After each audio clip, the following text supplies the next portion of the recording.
kita bisa melakukan tatap muka di kesempatan kali ini. Mudah-mudahan kita semua selalu diberikan kesehatan dan panjang umur serta keberkahan dari Allah Subhanahu wa taala. Amin ya rabbal alamin. Sebelumnya saya akan mengabsen kehadiran kalian. Ahmad Maulidan, Andika, Alfred, Citra Amelia, Indah, Dirga, Indah Tafila, Arvin, Jardin, Kurniawan, Fahri, ya hadir semua ya. Ya alhamdulillah. Insyaallah pada kesempatan hari ini kita akan membahas tentang iman kepada Rasul-Rasul Allah. Nah, sebelum saya masuk ke materi, saya ingin bertanya kepada teman-teman sekalian, siapa yang bisa menjelaskan apa pengertian iman kepada Rasul-Rasul Allah? Ada yang bisa menjelaskan? Coba angkat tangannya. Ada yang bisa menjelaskan apa pengertian iman kepada Rasul-Rasul Allah? Kalau kamu iman kepada Rasul-Rasul Allah? Iman kepada Rasul-Rasul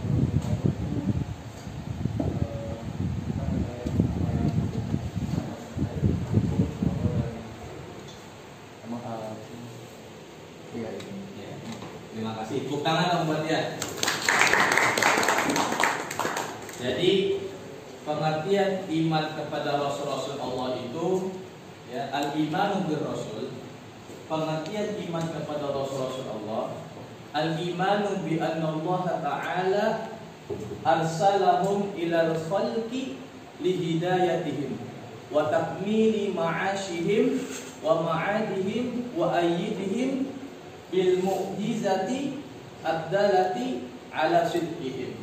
Yang artinya kita percaya, kita yakin bahwasanya Allah Subhanahu wa taala itu mengutus para rasul kepada umatnya untuk memberikan hidayah atau petunjuk ke jalan yang benar. Kenapa? Agar para umat manusia ini selamat baik di dunia maupun di akhirat. Lalu bagaimana kita bisa percaya dengan Rasul-Rasul Allah itu? Ya, Allah memberikan mukjizat sebagai bukti ala sidqihim, atas kebenaran Rasul-Rasul Allah. Jadi gampangnya iman kepada Rasul-Rasul Allah itu kita yakin bahwasanya Rasul Allah itu ada. Kemudian apa dalil?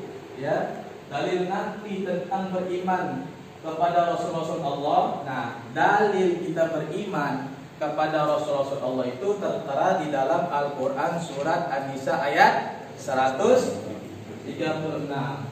Nanti saya baca, teman-teman semua mengikuti. A'udzu billahi minasy syaithanir rajim. 1, 2, 3. Kepada suaranya.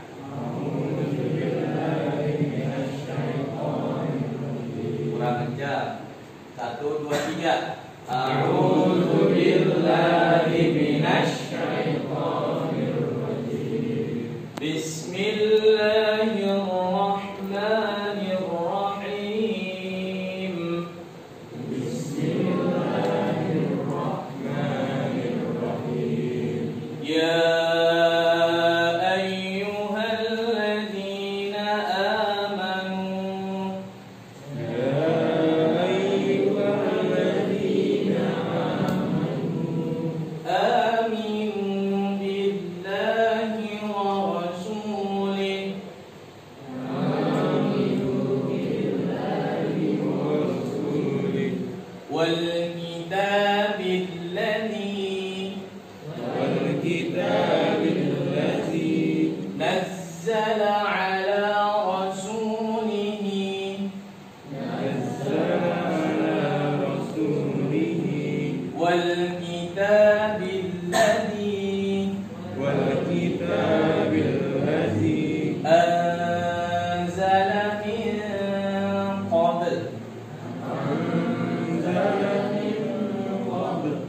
ومن يكفر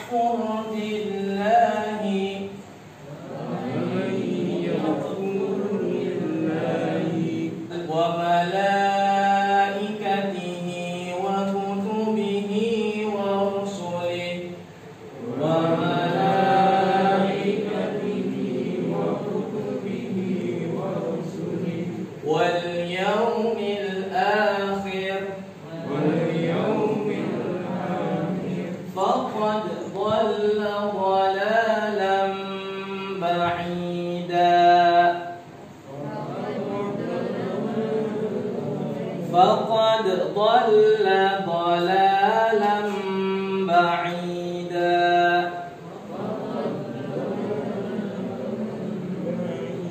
Nah, ya kurang lebih seperti itu. Artinya, ya ayyuhalladzina amanu.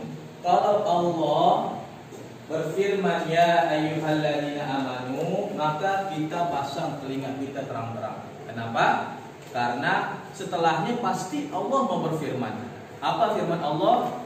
Aminu billahi wa rasulih. Ya, berimanlah kalian kepada Allah dan kepada rasul-rasul Allah. Wal kitabil ladzi nazzala ala rasulih, dan kepada kitab-kitab yang diturunkan kepada rasul-rasul Allah. Apalagi wal kitabil ladzi anzala min qabl, dan kitab-kitab yang turun sebelumnya. Wa may yakfur billahi wa malaikatihi wa kutubihi wa rusulih, dan barang siapa yang ingkar, nggak beriman kepada Allah dan kepada malaikat dan kepada kitab-kitab Allah dan kepada rasul-rasul Allah. Kemudian ada hukum tajwidnya. Ya, hukum tajwidnya yaitu yang pertama ya ayyuhal ladzina amanu. Ya ayyuha itu hukum tajwidnya adalah majjaismun fasil. Manakah nih? Ya sama hamzah atau alif, ya. Itu bertemu tidak dalam satu huruf. Kemudian alif lam syamsiyah alladzina biasanya ditandai dengan adanya tasydid. Kemudian alif lam qamariyah, contohnya wal kitabi, yaitu alif lam yang ditandai dengan sukun. Kemudian ada ikhfa anzala, apa? Anzala. Nah, jadi bacanya itu jangan tapi disamarkan, ya. Anzala, seperti itu. Kemudian ada idgham, ya. Wa may yakfur, nun mati bertemu dengan huruf ya. Huruf idgham ada berapa? Ada yang tahu? Ada 4. 1 ma, 2 na, 3 wawu, ketiga 4 ya. Ya na ma wa, apa? Ya na ma wa. Nah, itu huruf idgham bigunna. Kemudian ada iklab. Iklab ini tanwin atau nun mati bertemu dengan huruf ba. Nah, maka dia dibacanya itu dhalalam ba'ida, ya, seakan-akan ada huruf mimnya di situ. Kemudian terakhir ada mad iwad, yaitu biasa di akhir kalimat, ya. Nah, tanwinnya ini berubah. Harusnya kita baca ba'idan, tapi karena dia ada di akhir kalimat, di akhir kata, dan juga waqaf berhenti, maka dibaca ba'ida. Bisa dipahami? Bisa. Nah, kemudian coba siapa yang bisa menunjukkan contoh dari ikhfa selain anzalna? Ada yang bisa menunjukkan selain anzalna? Nun mati bertemu za. Yang mana lagi? Ada yang bisa menunjukkan? Yang ikhfa? Ada yang bisa menunjukkan? Coba kamu yang mana? Yang mana? Contoh ikhfa. Nun mati bertemu dengan pintar, tepuk tangan dong. Iya. Nah, kemudian alif lam qamariyah. Ada yang bisa memberikan contohnya? Alif lam qamariyah. Alif lam qamariyah yang mana coba? Yang mana? Coba maju. Alif lam qamariyah. Ini contohnya 1 Alkitabah. Kemudian yang lain mana, ada gak contohnya? Ada gak? Nih, ada tuh. Coba yang mana? Sedikit. Alif lam qamariyah. Nah, Tepuk tangan dong buat Dinda. Ya, itu contoh daripada tajwid dari hukum Quran surat An-Nisa ayat 136. Nah, kemudian ada perbedaan antara nabi dan rasul. Jadi yang namanya nabi dan rasul itu berbeda. Nah, nabi yaitu insanun mukhtarun alladhi uhiya ilaihi bisyar'in li nafsihi wa lam yu'mar bitablighihi. Artinya manusia pilihan yang diberikan wahyu oleh Allah Subhanahu wa taala kepadanya untuk diamalkan sendiri. Jadi nabi itu dikasih wahyu buat diamalkan sendiri ya. Kemudian tidak diperintahkan untuk menyebarluaskannya. Jadi untuk dirinya sendiri. Nah, tapi kalau rasul insanun mukhtarun alladhi bu'isallahu ta'ala wa yu'marun bitablighihi 'alan nasi. Manusia pilihan Allah yang diutus oleh Allah dan diperintahkan untuk menyampaikan syariat dan hukum-hukum Allah kepada manusia. Jadi bedanya gini. Kalau nabi dikasih wahyu, dikasih syariat buat siapa? Diri sendiri. Tapi kalau rasul dirinya sendiri dan juga untuk disampaikan. Ya, perbedaannya paham? Kakak ulangin ya. Bedanya nabi dan rasul. Kalau nabi diberikan wahyu untuk dirinya sendiri dan tidak disebarkan. Tapi kalau misalkan rasul dikasih wahyu untuk dirinya sendiri dan juga untuk disebarkan. Nah, ada berapa jumlah nabi dan rasul? Jumlah nabi dan rasul itu kalau nabi berjumlah 124.000 ya. Kalau rasul berjumlah 313. Kenapa Kak? Kok rasul lebih dikit daripada nabi? Nah, jawabannya karena nabi belum tentu rasul, sedangkan rasul sudah pasti menjadi nabi. Paham? Paham ya. Sekarang kakak ajak teman-teman semua untuk mengenal 25 nabi. Jadi dari 124.000 nabi, 313 rasul yang wajib kita ketahui adalah 25. Gimana Kak? Biar kita apa? Kita nyanyi dengan versi balonku. Balonku ada 5 seperti itu. Tapi kita ganti liriknya. Adam, Idris, Nuh dan Hud, Saleh, Ibrahim dan Lut, Ismail, Ishak, Yakub, Yusuf, Ayub, Syuaib, Musa, Harun, Zulkifli, Daud, Sulaiman, Ilyas, Ilyasa, Yunus, Zakaria, Yahya, Isa, akhirnya Muhammad. Bisa? Bisa. Suaranya dikeluarin, nggak boleh yang malu. Yang malu kakak suruh nyanyi di depan sendiri. 1, 2, 3. Adam, Idris, Nuh dan Saleh, Ibrahim dan jangan kencang suaranya. Ismail, Ishak, Yakub. Yang dia kakak suruh nih. Sulaiman, Ilyas, Ilyasa, Yunus, Zakaria. Nah, Siddiq ya, artinya jujur dan benar.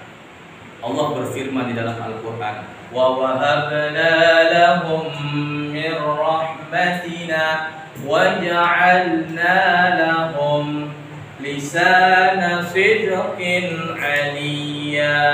Yang artinya, dan kami berikan mereka para rasul itu ya sebagian dari rahmat kami, dan kami jadikan mereka itu tutur katanya baik, benar dan mulia. Jadi para nabi itu perkataannya jujur, ya, jualan nggak bohong jualan, Ya, bahkan Rasulullah kalau jualan gini, ini saya modalnya 5.000, terserah deh, kamu mau bayarin berapa, yang penting ada untungnya. Tuh Rasulullah, ya, dia jualan jujur. Kan kalau kita kan enggak. Bagaimana caranya kita modal sekecil-kecilnya, untung sebesar-besarnya tuh kalau orang kita.